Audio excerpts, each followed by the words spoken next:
بسم الله الرحمن الرحيم.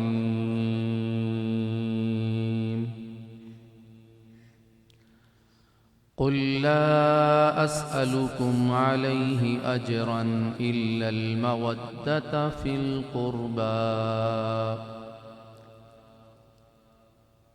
ومن يقترف حسنة نزد له فيها حسنا إن الله غفور شكور. صدق الله مولانا العظيم. اللهم صل على سيدنا ونبينا ومولانا محمد وعلى آل سيدنا ونبينا ومولانا محمد وبارك وسلم صل عليه. الصلاة والسلام عليك يا سيدي يا رسول الله. الصلاة والسلام عليك يا سيدي يا حبيب الله. الصلاة والسلام عليك يا جد الحسن والحسين. الصلاة والسلام عليك يا مولانا ومولى الثقلين. مولاي صل وسلم دائما أبدا على حبيبك خير الخلق كلهم محمد سيد الكونين والثقلين والفريقين من عرب ومن عجم.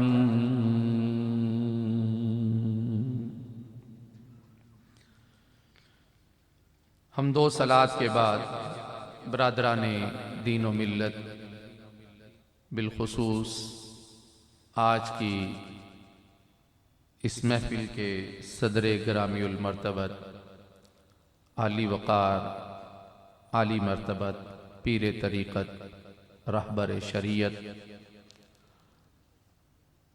میری ہزاروں عقیدتوں کا محور و مرکز، میری مراد ہے حضرت والا شان عالی مقام الحاج پیر شمیم صابر صابری صاحب مد ظل العالی کے صاحبزادہ والا شان جناب محترم پیر راشد شمیم صابری صاحب،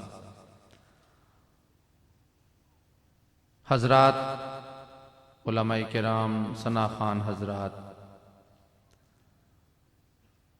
دربار عالیہ کلش شریف کے ساتھ عظیم روحانی نسبت رکھنے والے تمام افراد،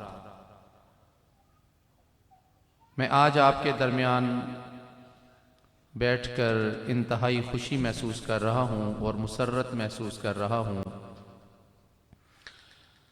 اس لیے کہ دربار عالیہ کلش شریف میرے لیے کوئی اجنبی دربار نہیں ہے. اس دربار کے ساتھ نسبتیں روحانیت کی اور کیفیات، احساسات، محسوسات اور پیر طریقت راہبر شریعت الحاج پیر شمیم صابر صابری صاحب کے ساتھ وارفتہ تعلق اور ایک لگاؤ اللہ تعالیٰ نے مجھے ایک عرصے سے عطا فرمایا ہے.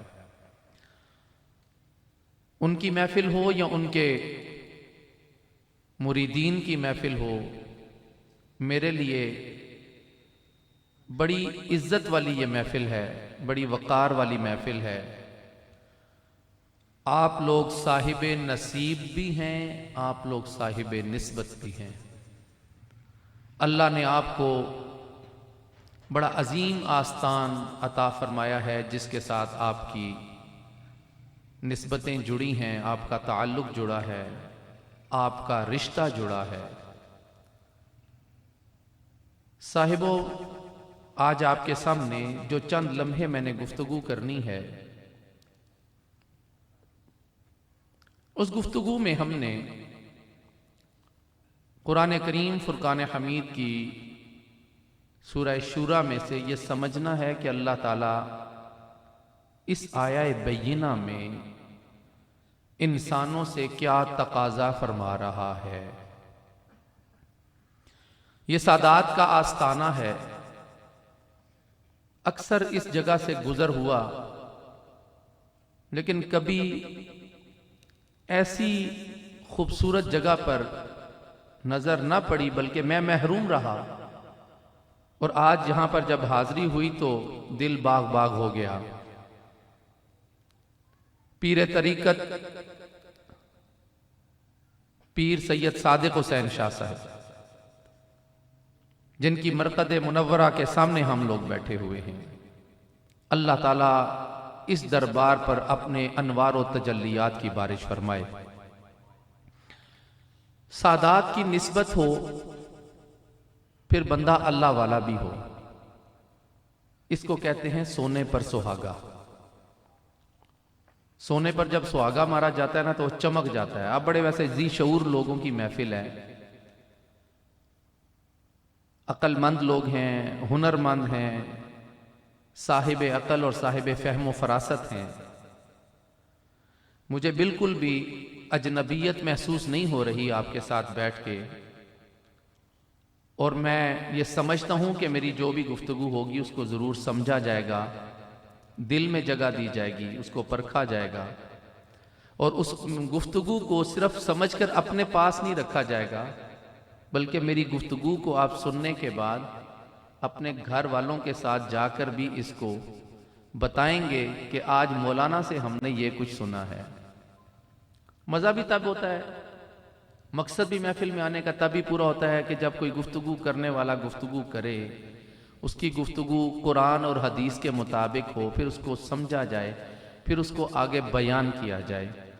اس طرح دین مبین کا کام ہوتا ہے، اس طرح اللہ اور اس کے رسول کی باتیں کر کر کے انسان اپنی دنیا و آخرت کو سنوارتا ہے۔ حضرات ذی وقار، میں عرض کروں گا کہ جو آیہ بینہ میں نے پڑھی ہے اس کا پہلے ترجمہ، پھر اس کے مطابق ہم بات کو آگے بڑھاتے ہیں۔ اللہ تعالیٰ نے ارشاد فرمایا، قُلْ لَا أَسْأَلُكُمْ عَلَيْهِ أَجْرًا إِلَّا الْمَوَدَّةَ فِي الْقُرْبَى۔ اے محبوب، آپ ان سے فرما دیجئے، لا اسألکم، میں تم سے کوئی اجر نہیں مانگتا، اس پر، کس پر؟ اس پر ہم بات کریں گے کہ میں تم سے کوئی اجر نہیں مانگتا، الا المودۃ فی القربى، مگر یہ کہ میرے قرابت داروں کی محبت اپنے دل میں پیدا کر لو۔ وَمَن يَقْتَرِفْ حَسَنَةً نَزِدْ لَهُ فِيهَا حُسْنًا، اور جو کوئی نیکی میں حسن کماتا ہے تو ہم اس کی نیکی کو اور بڑھا دیتے ہیں۔ یہ آیہ بینہ کب نازل ہوئی؟ رسول اللہ صلی اللہ علیہ وآلہ وسلم مدینہ طیبہ میں تشریف لائے۔ ہجرت کے بعد جب آپ صلی اللہ علیہ وآلہ وسلم مدینہ پاک میں پہنچے، عیالداری تھی، بہت سارے مصارف تھے، آمدنی کم تھی، اخراجات زیادہ تھے، تو محبین، مشفقین، جان نثاران مصطفیٰ کریم صلی اللہ علیہ وآلہ وسلم، ظاہر ہے صحابہ کرام تھے، رسول کریم علیہ السلام پر اپنی جان نثار کرنے والے تھے، اپنا مال، اپنی اولاد، اپنا سب کچھ رسول اللہ صلی اللہ علیہ وآلہ وسلم پر نثار کرنے والے تھے یہ لوگ۔ تو صحابہ کرام میں سے چند ایک صحابہ نے آپس میں یہ مشورہ کیا، اور حسن نیت کی بنیاد پر یہ مشورہ کیا کہ ایسا کرتے ہیں کہ ہم نبی کریم علیہ الصلوۃ والسلام کی بارگاہ میں جاتے ہیں اور آپ سے عرض کرتے ہیں یا رسول اللہ صلی اللہ علیہ وآلہ وسلم، اللہ تعالیٰ نے ہمیں زمینیں دی ہیں، اولادیں بھی دی ہیں، جائیدادیں بھی دی ہیں، مال دولت بھی بہت ہے، ہم آپ کے لیے کچھ حصہ مقرر کرنا چاہتے ہیں کہ آپ ہمارے مالوں میں سے اپنے لیے کچھ حصہ مقرر فرمائیے اور ہم آپ کو وہ حصہ دیں، زمین میں ہو یا ہماری جائیداد میں ہو یا ہمارے مال میں ہو، جیسے آپ چاہیں تصرف فرمائیں، آپ مالک ہیں۔ تو ہم آپ کے لیے کچھ چیزیں وقف کرنا چاہتے ہیں، دینا چاہتے ہیں، تاکہ آپ کی گزر بسر اچھے انداز سے ہو سکے۔ جب وہ اتنی محبت کے ساتھ یہ پیغام لے کر آئے، یہ محبت برا پیغام رسول اللہ صلی اللہ علیہ وآلہ وسلم کی بارگاہ میں آئے لے کر، تو اللہ تعالیٰ نے اس وقت نبی پاک صلی اللہ علیہ وآلہ وسلم کے سینہ مطہرہ پر یہ آیہ بینہ نازل فرمائی۔ آپ نے فرمایا کہ کیا تم مجھے اس بات کا اجر دینا چاہتے ہو کہ جو میں نے تمہیں جہنم کے راستے سے روٹ کر جنت کا راستہ دکھایا؟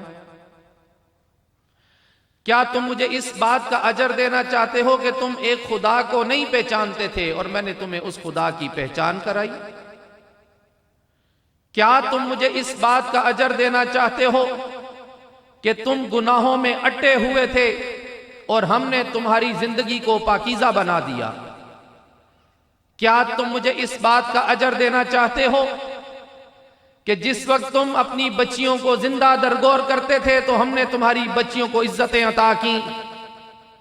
کیا تم اس بات پر ہمیں اجر دینا چاہتے ہو کہ تم لوگ خدا کو ناراض کر بیٹھے تھے اور ہم نے تمہیں خدا سے آشنا کرا دیا ہے؟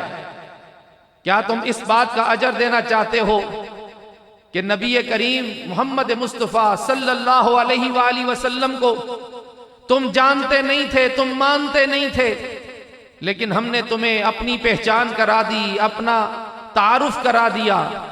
تو بتاؤ کیا اس چیز کا اجر دینے آئے ہو؟ کہنے لگے یا رسول اللہ صلی اللہ علیہ وسلم یہی بات ہے کہ ہم آپ کو اسی بات پر دینا چاہتے ہیں کچھ چیز، آپ ہم سے قبول فرمائیے، آپ قبول کریں گے اللہ ہم سے راضی ہوگا، آپ ہم سے قبول کریں گے ہمارے مال میں اور اضافہ ہوگا، آپ قبول کریں گے اللہ تعالیٰ ہمیں برکتیں عطا فرمائے گا۔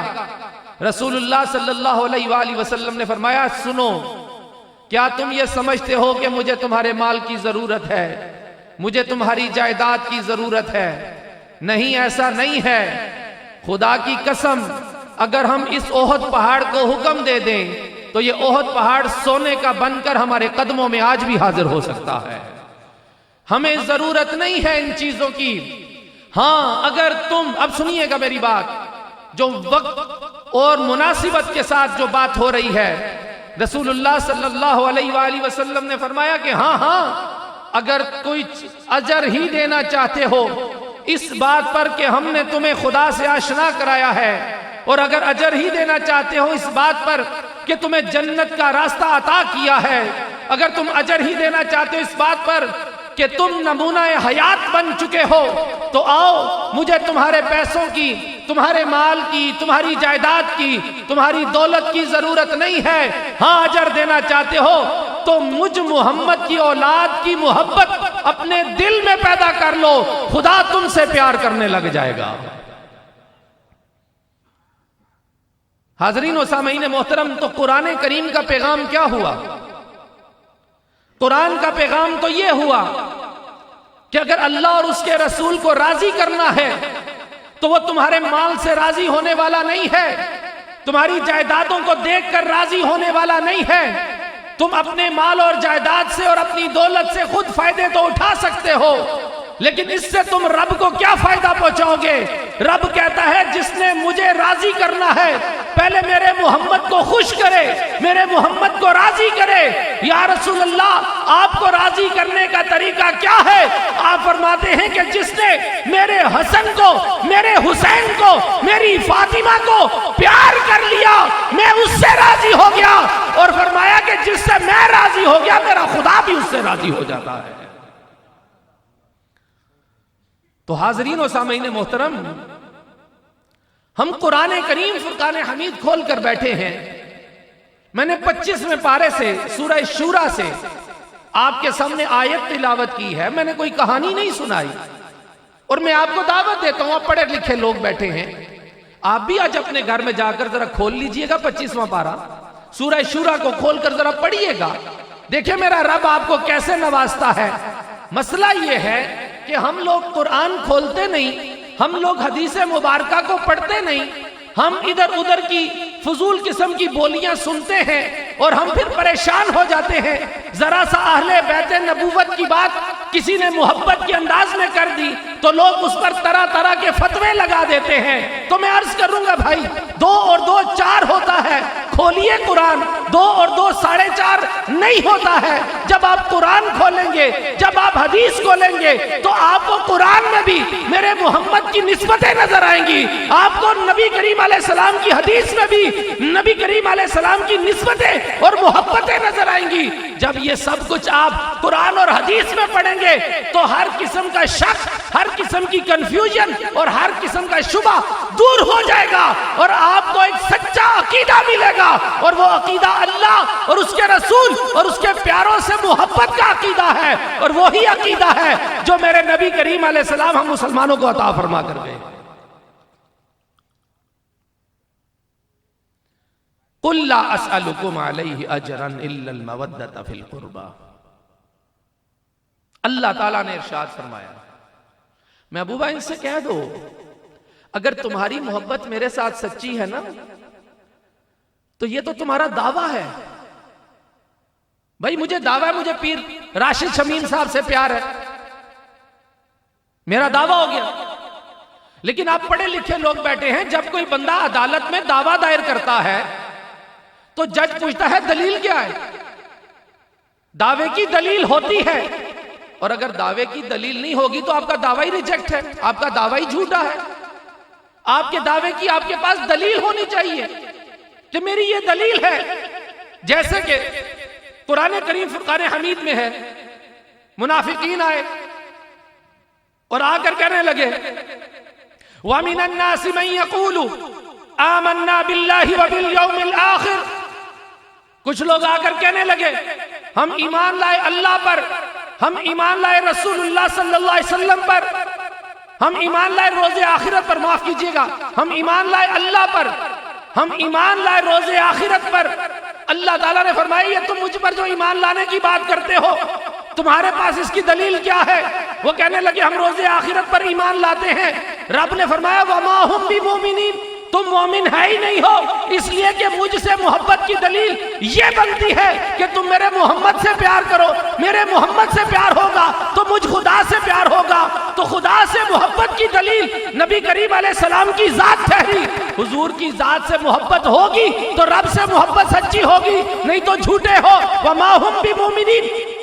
دوسری طرف اللہ نے فرمایا محبوبہ ان سے کہہ دیجئے قُلْ إِن كُنْتُمْ تُحِبُّونَ اللَّهَ فَاتَّبِعُونِي يُحْبِبْكُمُ اللَّهُ يَغْفِرْ لَكُمْ ذُنُوبَكُمْ. محبوبہ اگر یہ کہتے ہیں ہمیں اللہ سے محبت ہے تو ان سے پوچھو ان کی محبت کی دلیل کیا ہے. جب تک یہ تیری پیروی میں نہیں آئیں گے ہم ان کی محبت قبول نہیں کریں گے. تو بات ٹھوس ہو گئی. دیکھ دعویٰ تب قبول ہوگا جب دلیل ہوگی. اب کچھ لوگوں نے کہہ دیا کہ ہمارا دعویٰ ہے ہم رسول اللہ صلی اللہ علیہ وسلم سے پیار کرتے ہیں، لیکن نبی کریم علیہ السلام نے فرمایا کہ مجھ سے پیار کرنا ہے تو تمہیں دلیل قائم کرنی ہوگی. یا رسول اللہ دلیل کیا ہوگی؟ آپ نے فرمایا تمہاری دلیل یہ ہوگی تمہیں میری اولاد سے پیار کرنا ہوگا، میرے خون کا احترام کرنا ہوگا، میری نسبت کا ادب کرنا ہوگا. تم میں سے جو میری اولاد کی محبت میں اپنے آپ کو قربان کرتا چلا جائے گا گویا کہ اس کی محبت محمد عربی سے سچی ہو رہی ہے. میں قرآن کریم فرقان حمید بیان کر رہا ہوں. میری بات، میں اپنی بات کا ذمہ دار ہوں. ہر متکلم اپنی بات کا ذمہ دار ہوتا ہے. اس عظیم آستان پر بیٹھنے والے صاحب شعور لوگوں اور میری گفتگو کو پوری توجہ سے سننے والوں، میں نے کوئی قرآن سے باہر بات نہیں کی ابھی تک، نہ ہی کروں گا انشاءاللہ. جتنی بات ہوگی وقت کے اندر بھی ہوگی اور انشاءاللہ مدلل ہوگی. تو میری یہ بات آپ کے سامنے کھلی پڑی ہے اس آیہ بینہ کی موجودگی میں. اب مجھے بتائیے ہمارے پاس کون سا راستہ بچ جاتا ہے کہ ہم حضور کی اولاد سے پیار نہ کریں؟ ہمیں تو قرآن نے حکم دیا ہے، اور جو قرآن کی بات کا رد کرے وہ تو مومن ہی نہیں رہتا ہے. تو قرآن کی بات پر عمل کرنے والا ہی مومن ہے. تو گویا آج کے دور میں جو سچا اور پکا پیار پنج تنے پاک کا اپنے دل میں سجا کر بیٹھتے ہیں، صاحبو اصل میں وہی لوگ صحابہ کرام کے راستے پر ہیں، وہی لوگ خلفائے راشدین کے راستے پر ہیں، اور وہی لوگ ہیں جو سچے مسلمان کہلانے والے ہیں. حاضرین و سامعین محترم، یہاں تک ہم نے بات کو سمجھ لیا کہ قرآن نے کہا میرے محمد کی اولاد کی محبت اپنے دل میں پیدا کر لو. اب اگلی بات یہ ہے کہ رسول اللہ صلی اللہ علیہ وآلہ وسلم جب آپ اس ظاہری دنیا سے وصال فرما رہے تھے تو آپ صلی اللہ علیہ وآلہ وسلم نے جانے سے پہلے کیا فرمایا تھا؟ توجہ ہے نا آپ کی؟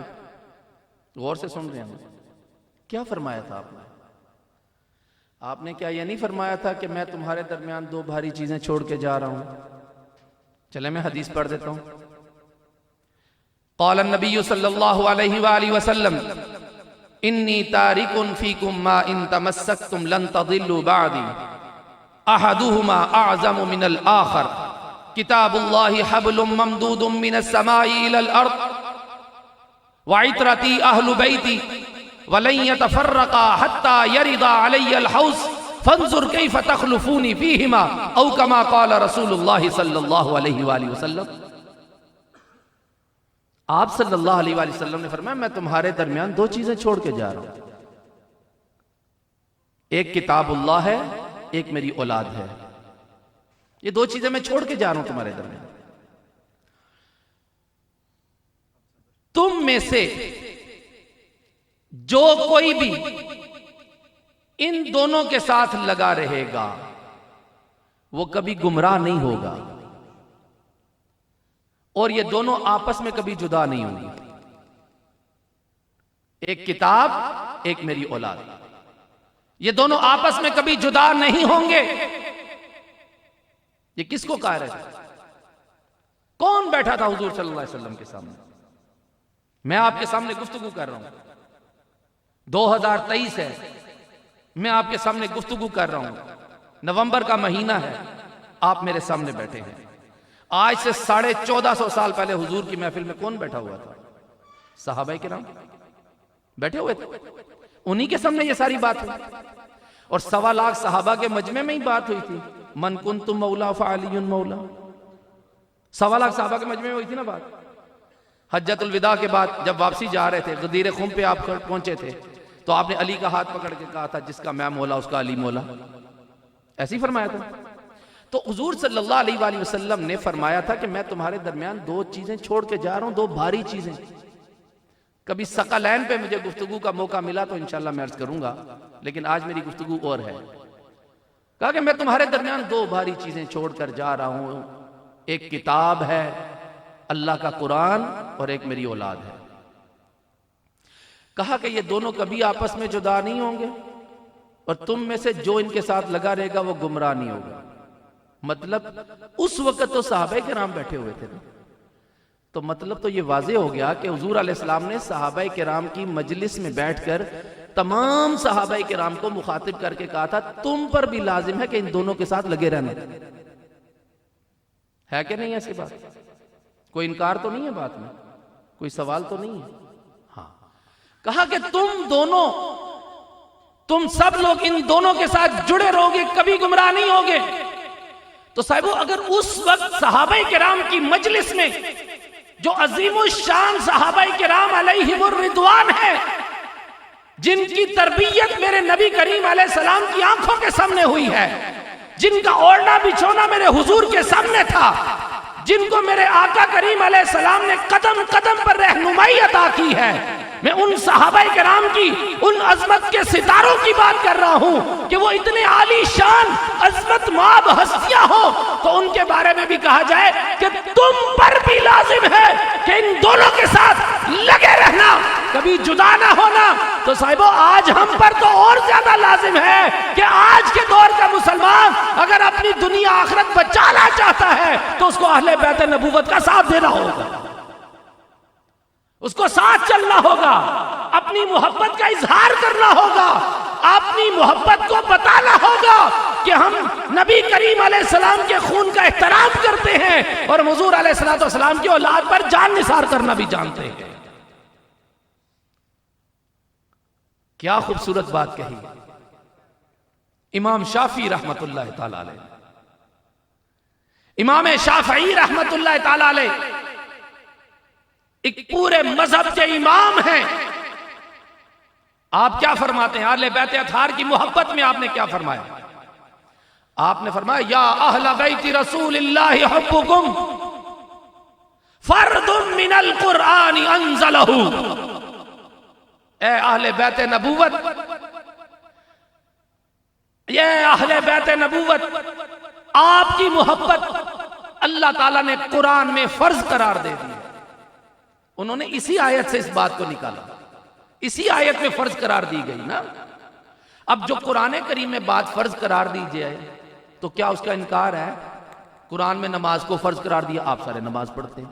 قرآن میں روزے فرض قرار دی، آپ سارے روزے رکھتے ہیں۔ کون ہے جس کی جرت ہے روزے کا انکار کرے؟ کون ہے جس کی جرت ہے نماز کا انکار کرے؟ کون ہے جس کی جرت ہے حج کا انکار کرے؟ جیسے قرآن کریم فرقان حمید نے تمام احکامات یہ والے فرض قرار دے کر قرآن میں نازل کیے، ہر مسلمان اس پر عمل کرتا ہے، تو صاحبو اہل بیت نبوت کی محبت بھی اللہ نے فرض کر کے قرآن میں نازل فرمائی۔ یا اہل بیت رسول اللہ حبکم فرد من القرآن انزلہ یکفیکم من عظیم القدر انکم من لم یصلی علیکم لا صلاۃ لہ۔ رسول اللہ صلی اللہ علیہ وسلم، امام شافعی رحمت اللہ علیہ نے فرمایا کہ اے اہل بیت نبوت، آپ کی محبت اللہ نے قرآن میں فرض قرار دی ہے آپ کی عزت کے لیے، آپ کی عظمت کے لیے۔ کیا یہ کافی نہیں ہے کہ جو نماز میں آپ پر درود نہ پڑھے اس کی نماز ہی نہیں ہوتی ہے؟ مجھے بتائیے، کیا تم درود ابراہیمی کے بغیر نماز پڑھ سکتے ہو؟ کبھی بھی نہیں۔ تو بھائی میں اپنی بات کو میں کہہ رہا ہوں، میں آپ کو ساتھ ساتھ اپنی باتوں کو دلیل کے ساتھ جوڑتا چلا جا رہا ہوں کہ جو شخص نماز میں درود نہ پڑھے اس کی نماز ہی نہیں ہوتی۔ تو درود کیا ہے؟ اللہم صلی علی محمد وعلی آل محمد، نبی کی ذات پر بھی درود ہے، نبی کی اولاد پر بھی درود اللہ تعالیٰ نے عطا فرمایا۔ تو سامعین ذی وقار، آپ بڑے معزز ایوان اور بڑی معزز نسبت رکھنے والے لوگ ہیں، میں یہاں پر یہ بات عرض کرنا چاہوں گا، صرف دھمالیں ڈالنا یا صرف نعرے لگا دینا، صرف بھنگڑے ڈال لینا اہل بیت نبوت کی یہ تعلیمات نہیں ہے۔ اہل بیت نبوت کی تعلیمات یہ ہے کہ تمہارا سر کٹ بھی جائے تو تمہاری گردن سے آواز قرآن کی آنی چاہیے، تمہاری زندگی کے اندر عمل ہونا چاہیے، میدان کربلا کا بھی ہو تمہارا سر سجدے میں ہونا چاہیے اگر نماز کا وقت ہو گیا ہے۔ تو حاضرین و سامعین محترم، قرآن نے تو اہل بیت اطہار کے ساتھ ہمیں محبت کرنے کا درس دیا ہے، لیکن یہاں پر ایک بات پھر میں آپ کی توجہ چاہتے ہوئے یہ عرض کروں گا، سچا محب وہ ہوتا ہے جو اپنے محبوب کی ہر بات کو مانتا ہے، نہیں تو جھوٹا ہے۔ سچا محبت کرنے والا اپنے محبوب کی اداؤں کو بھی مانتا ہے، اس کی باتوں کو بھی مانتا ہے، اس کے عمل کے مطابق عمل کرنے کی کوشش کرتا ہے۔ تو صاحبوں میں سیدھی سی بات کروں گا، اگر ہم اپنے آپ کو آج محب رسول کہتے ہیں، ہم کہتے ہیں کہ ہم رسول اللہ صلی اللہ علیہ وسلم سے پیار کرنے والے ہیں، تو ہمارے دعوے کی یہ دلیل ہوگی کہ اگر ہم اہل بیت سے پیار کرنے کا دعویٰ کریں، ہم رسول اللہ سے پیار کرنے کا دعویٰ کریں، تو صاحب دلیل یہ ہے کہ جو تعلیم میرے نبی نے ہمیں دی ہے، جو تعلیم اہل بیت اطہار نے ہمیں دی ہے، ہمیں آج وہ اپنا لینی چاہیے۔ اور ان کی تعلیم کوئی پیسے کے لیے نہیں تھی، کوئی دولت کے لیے نہیں تھی، کوئی شہرت کے لیے نہیں تھی، ان کی تعلیم یہی تھی کہ تمہارا دل اللہ کی طرف ہونا چاہیے اور تمہاری توجہ ہر وقت اس کے رسول کی جانب ہونی چاہیے، اور جو انہوں نے تم پر فرائض نافذ کیے ان فرائض کو سب کو ادا کرنا چاہیے۔ اہل بیت اطہار کا نام بڑا پاکیزہ نام ہے۔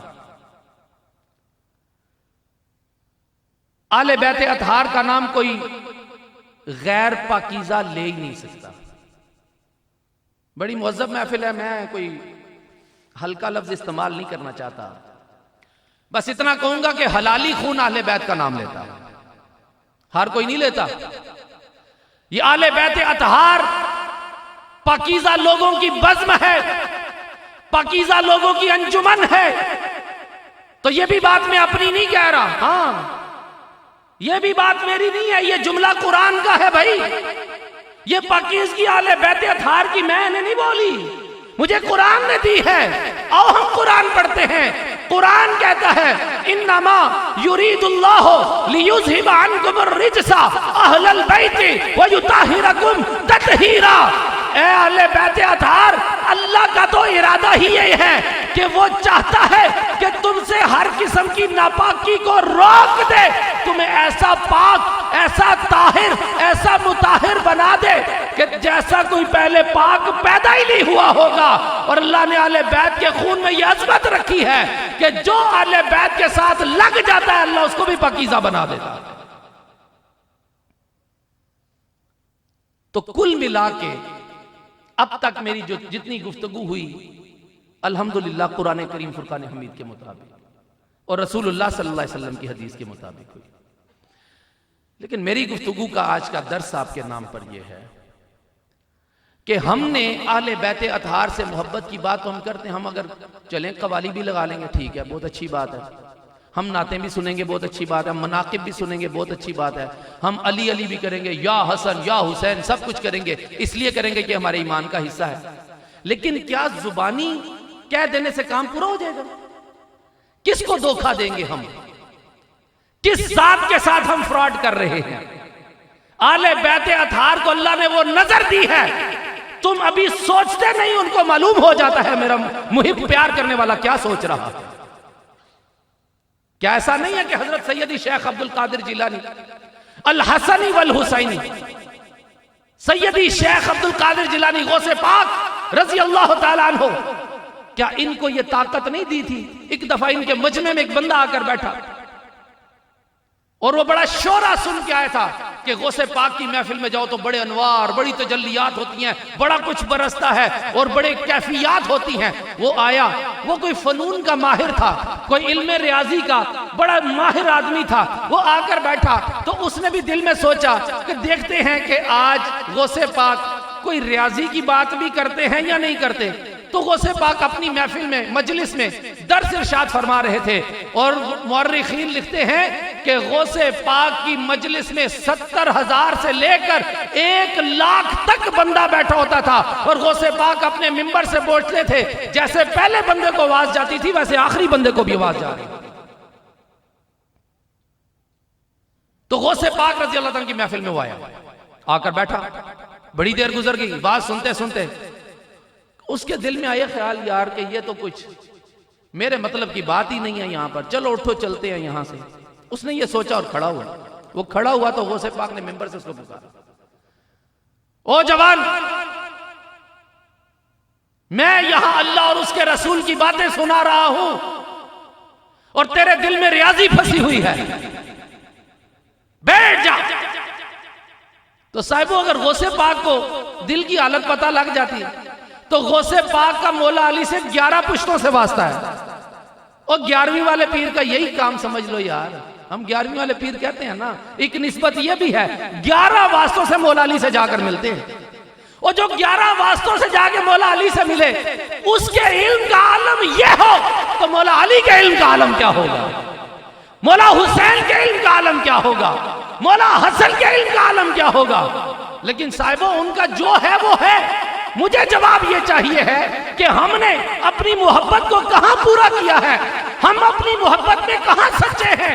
ہم تو جھوٹ بول رہے ہیں، ہم تو فراڈ کرتے ہیں کہ ہمیں بڑا پیار ہے، ہم گاڑی میں کیسٹ لگا لیتے ہیں، سی ڈی پہ قوالیاں سن لیتے ہیں، علی علی دم دم علی علی کر لیتے ہیں۔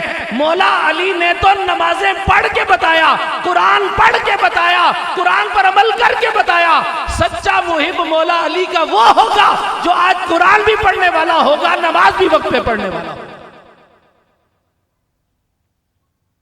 عرصوں پہ آنے کا مقصد یہ ہوتا ہے کہ آج سے پہلے ہماری جو زندگی گزر چکی، آج کے بعد اس سے مختلف زندگی بسر کریں۔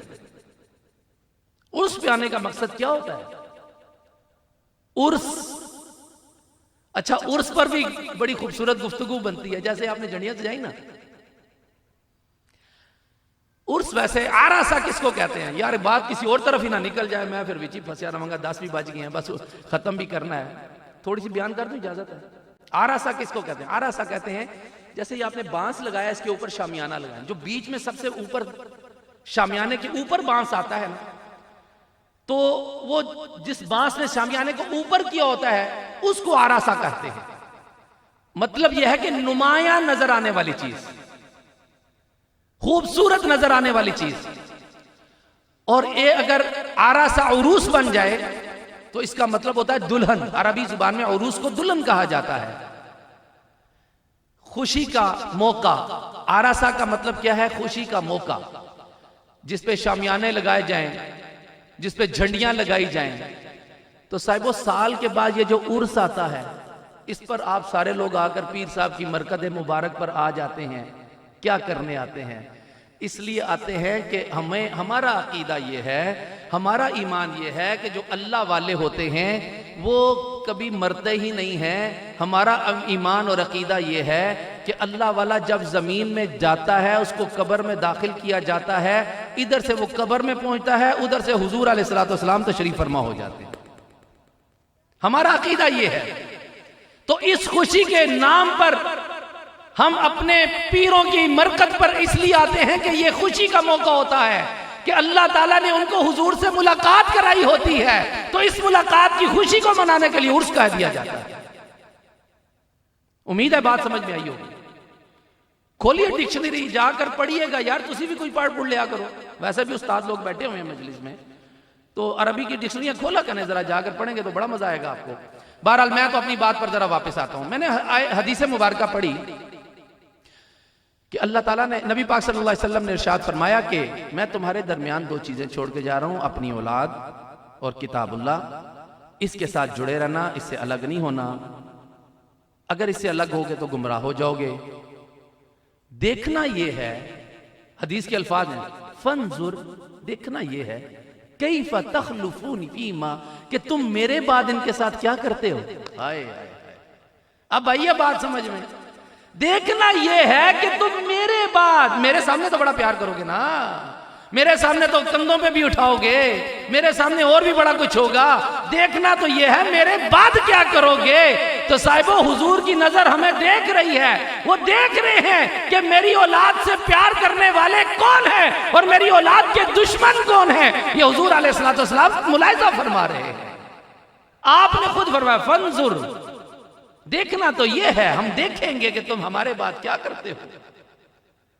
حاضرین و سامعین محترم، میں اب آپ کو ایک اگلی بات بتا دوں اور پھر بات کو ختم کرتے ہیں، پھر انشاءاللہ یار زندہ صحبت باقی۔ اللہ تعالیٰ نے ارشاد فرمایا قُلْ لَا أَسْأَلُكُمْ عَلَيْهِ أَجْرًا إِلَّا الْمَوَدَّةَ فِي الْقُرْبَى۔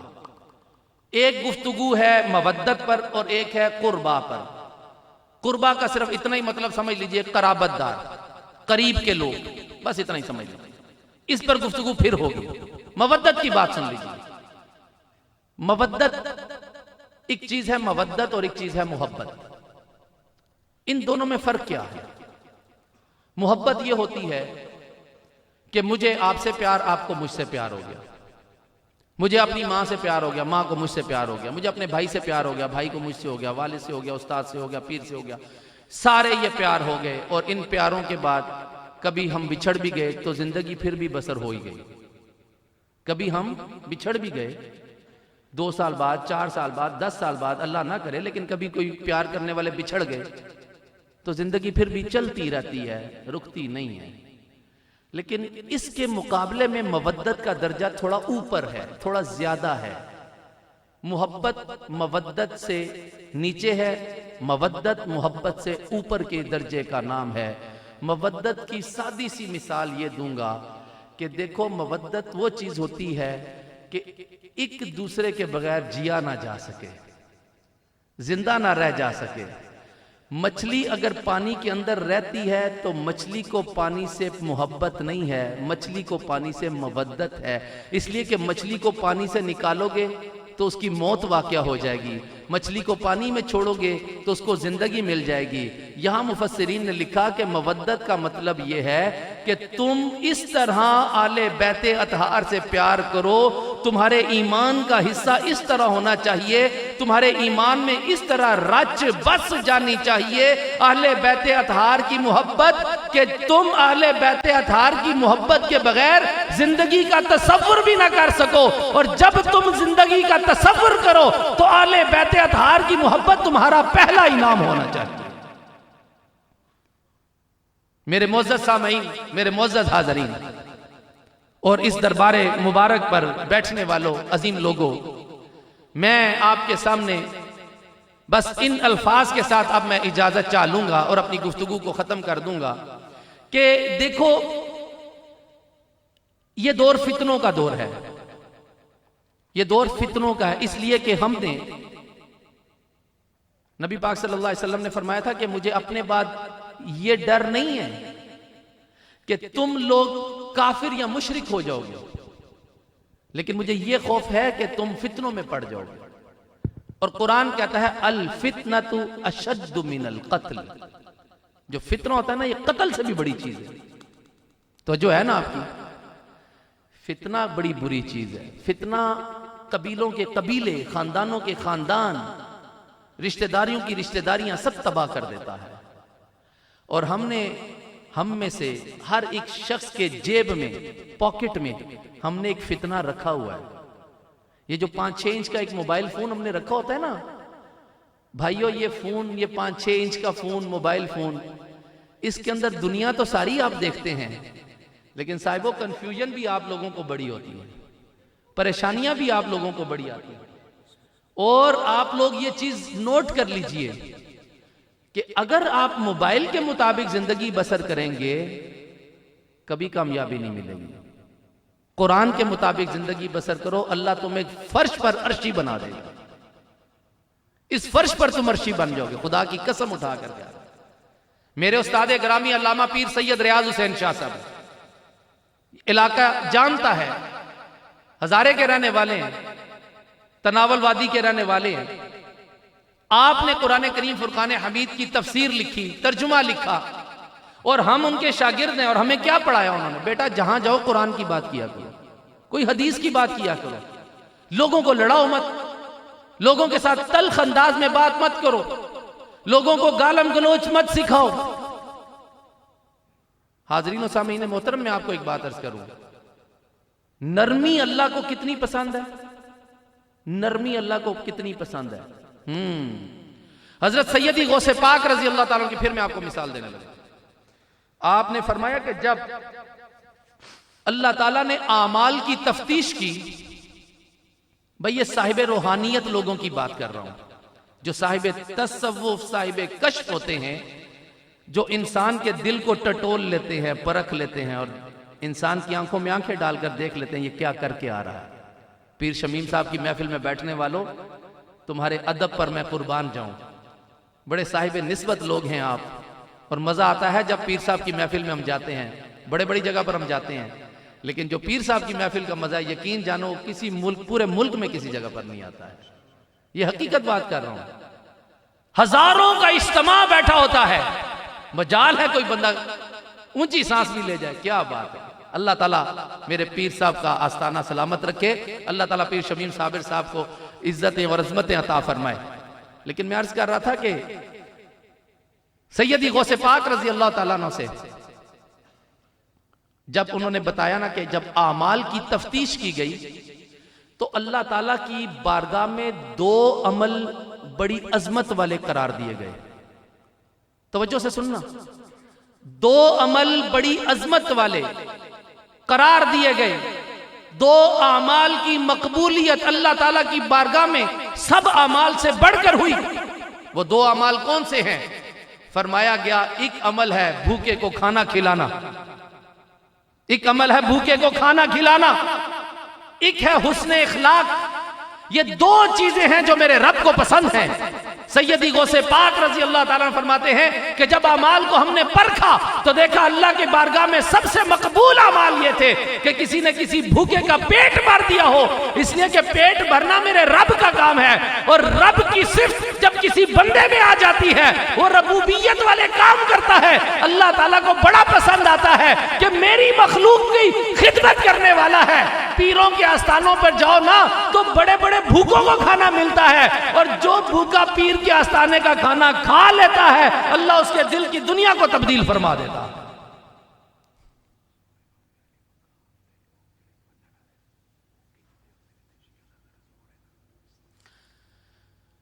دوسری چیز فرمائی حسن اخلاق۔ سیدی غوث پاک رضی اللہ تعالیٰ فرماتے ہیں حسن اخلاق، حسن اخلاق، نرم مزاجی۔ نبی کریم علیہ السلام نے فرمایا کہ قیامت کے دن مجھ محمد سے سب سے زیادہ نزدیک وہ ہوگا جس کی زبان نرم ہوگی، جس کا اخلاق اچھا ہوگا۔ بس آج کل اپنے ماحول کے اندر تھوڑا سا اس چیز کا خیال کر لیجئے کہ ہم اپنی زبان سے کتنوں کو ناراض کرتے ہیں اور کتنوں کو راضی کرتے ہیں۔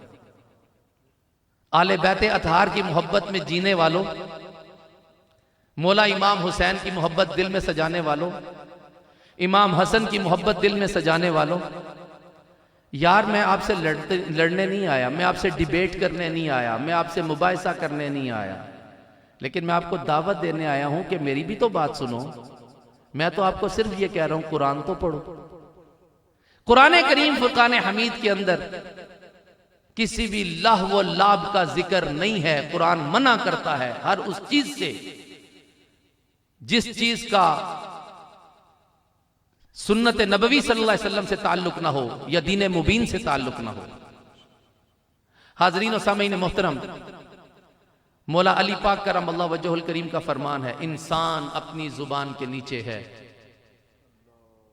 یہ زبان بولتی ہے تو انسان کے قبیلے کا پتہ دیتی ہے، یہ زبان بولتی ہے تو انسان کا تعارف کراتی ہے۔ میں بول رہا ہوں، آپ میری زبان سن رہے ہیں تو میرا تعارف ہو رہا ہے، آپ کو پتہ لگ رہا ہے کہ میں کون ہوں، میں کس قبیل کا آدمی ہوں، میں کس طرح کا آدمی ہوں۔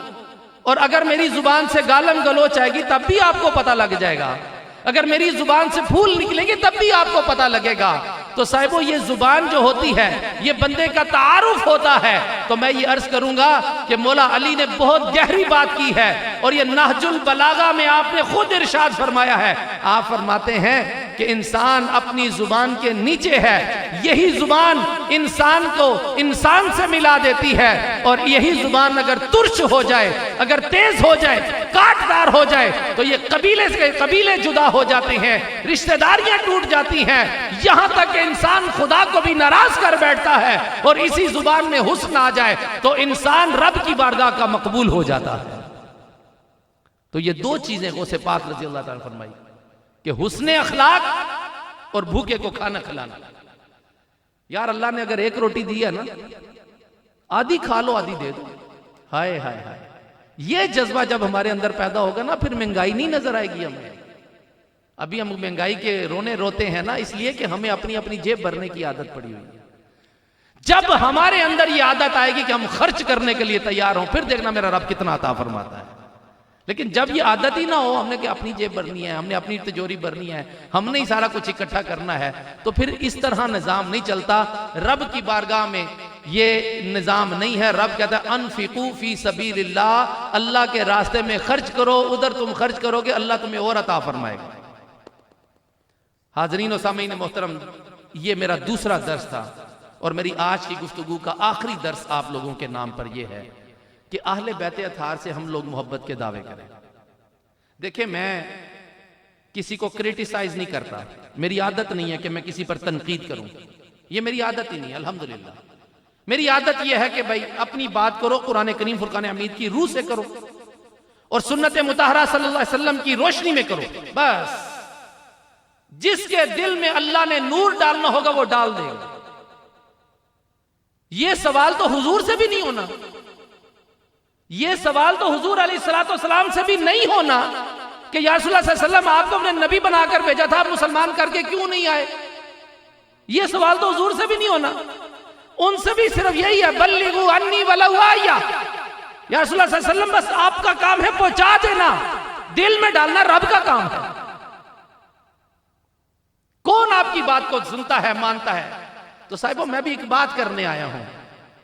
دیکھیں، ہر مذہب ہر فرقہ اپنی اپنی حدود میں آزاد ہے، اپنے اپنے انداز سے دین کی خدمت کرتا ہے، اپنے اپنے انداز سے اپنے چاہنے والوں کے دن مناتا ہے، منانے چاہیے. لیکن ایسا کام جس سے کسی کی دل آزاری ہو جائے، اور ایسا کام جس سے کسی دوسرے مسلمان کو تکلیف پہنچ جائے، ایسا کام کرنا درست نہیں.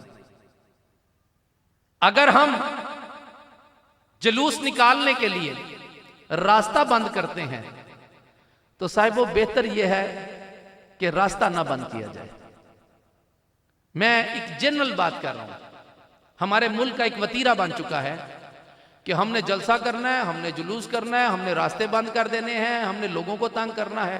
بھئی اللہ کی مخلوق کو تنگ کر کے اگر ہم نے کوئی کام کیا تو کیا کیا؟ اللہ کی مخلوق کو تنگ کر کے اللہ کو راضی کیسے کر سکتے ہیں؟ اللہ تعالیٰ نے یہ حقوق ہم سب پر رکھے ہیں. تو حاضرین و سامعین محترم، میں یہ بات عرض کروں گا کہ وہ کام جو میرے امام عالی مقام امام حسین علیہ السلام کو پسند نہیں، وہ کام جو میرے امام حسن علیہ السلام کو پسند نہیں. دیکھو ان لوگوں کے اندر بڑی برداشت تھی. کیا آپ کو پتہ نہیں؟ بلکہ آپ کو پتہ ہے سارا کچھ. امام حسن اپنے قاتل کو جانتے نہیں تھے؟ جانتے تھے. سامنے تھی ان کی قاتلہ، سب کو پتا تھا. اور اس کے پیچھے کون تھا اس کو بھی جانتے تھے، سب جانتے تھے. لیکن بردباری تو دیکھیں نا، تحمل تو دیکھیں، برداشت تو دیکھیں نا، کہ آپ نے منع فرمایا کہ چھوڑ دو اس کو. حضرت امام علی پاک کو نہیں پتا تھا کہ یہ جو مسجد میں نماز پڑھ کے جھوٹا بیٹھا ہوا ہے یہ کون ہے؟ جانتے تھے. سویا ہوا تھا، اس کو خود اٹھایا، پتا تھا سارا کچھ. لیکن پھر بھی آپ نے اللہ تعالیٰ کی بارگاہ میں اپنی حاضری پیش کی. تو حاضرین و سامعین محترم، میں یہ بات عرض کروں گا کہ محرم کے ایام ہوں، ربیع الاول کے ایام ہوں، سفر کے ایام ہوں، یا ایسے ایام جن کی نسبتیں پاکوں کے ساتھ بنتی ہیں، ان ایام کے ساتھ ہمیں کم از کم ضرور ان دنوں میں وہ کام کرنے چاہیے جس سے ہماری بھی اصلاح ہو اور جس سے اگلوں کو بھی فائدہ پہنچے اور ان کی توجہ ہمیں حاصل ہو. یہ کیسے ممکن ہے؟ یہ ایسے سادی سی بات ہے، ایسے ہی ممکن ہے کہ ہم قرآن کریم پڑھیں، ہم درود شریف پڑھیں، ہم نوافل ادا کریں، اور ہم یہ سارا کچھ پڑھ کر اپنے محبین کے لیے ایصال ثواب کریں. امام حسین علیہ السلام کی بارگاہ میں پیش کریں، امام حسن علیہ السلام کی بارگاہ میں پیش کریں، بی بی پاک کی بارگاہ میں پیش کریں، حضور کا وسیلہ طلب کریں، اور پھر دیکھیں میرا رب ہم پر کیسے کرم فرماتا ہے. میں یہ جانتا ہوں کہ ہماری نمازوں کی، ہمارے نوافل کی، ہمارے ایصال ثواب کی امام حسین پاک کو ضرورت نہیں ہے. بھائی ہم جانتے ہیں امام حسن پاک کو بھی ضرورت نہیں ہے، لیکن یہ ہماری بقا کے لیے ضروری ہے، ہماری بقا کے لیے یہ چیزیں ضروری ہیں. سامعین عزیز وقار، میں نے اپنی گفتگو کے 55 منٹ آپ کے ساتھ گزار دیے. میں پیر صاحب آپ کا شکریہ ادا کروں گا کہ آپ نے مجھے موقع دیا، اور آپ سب کا شکریہ ادا کروں گا کہ میں نے جتنی سما خراشی کی آپ نے سنی. لیکن آخر جاتے جاتے میری گفتگو کی کنکلوژن یہ ہے کہ میں نے آپ کو آج کے درس میں یہ چیز ارشاد عرض کی ہے کہ آل بیت اطہار کی محبت دل میں پیدا کرو، اور دل میں آل بیت اطہار کی محبت تبھی پیدا ہوگی جب آل بیت اطہار کے قرآن کے ساتھ ہماری محبت ہوگی، ان کی تعلیمات کے ساتھ ہماری محبت ہوگی، ان کی تعلیمات کے مطابق ہم زندگی بسر کریں گے، یہی ہماری زندگی ہے اور یہی ہماری قبر کی روشنی ہے، یہی ہماری خاندانوں کی روشنی ہے۔ یار زندہ صحبت باقی، فقیروں کے ڈیرے یہ آباد رہیں، اللہ تعالیٰ یہاں اپنی رحمتیں برساتا رہے۔ کبھی آ کر تو دیکھو سویرے سویرے، میں پیر شمیم صاحب صابری صاحب کے ادھر دربار شریف پہ جاتا ہوں نا کلش شریف میں، تو مجھے اکثر یہ کہنا پڑتا ہے کبھی آ کر تو دیکھو سویرے سویرے، بڑی رونقیں ہیں فقیروں کے ڈیرے۔ اللہ تعالیٰ مجھے اور آپ کو عمل کی توفیق عطا فرمائے۔ وآخر دعوانا الحمدللہ۔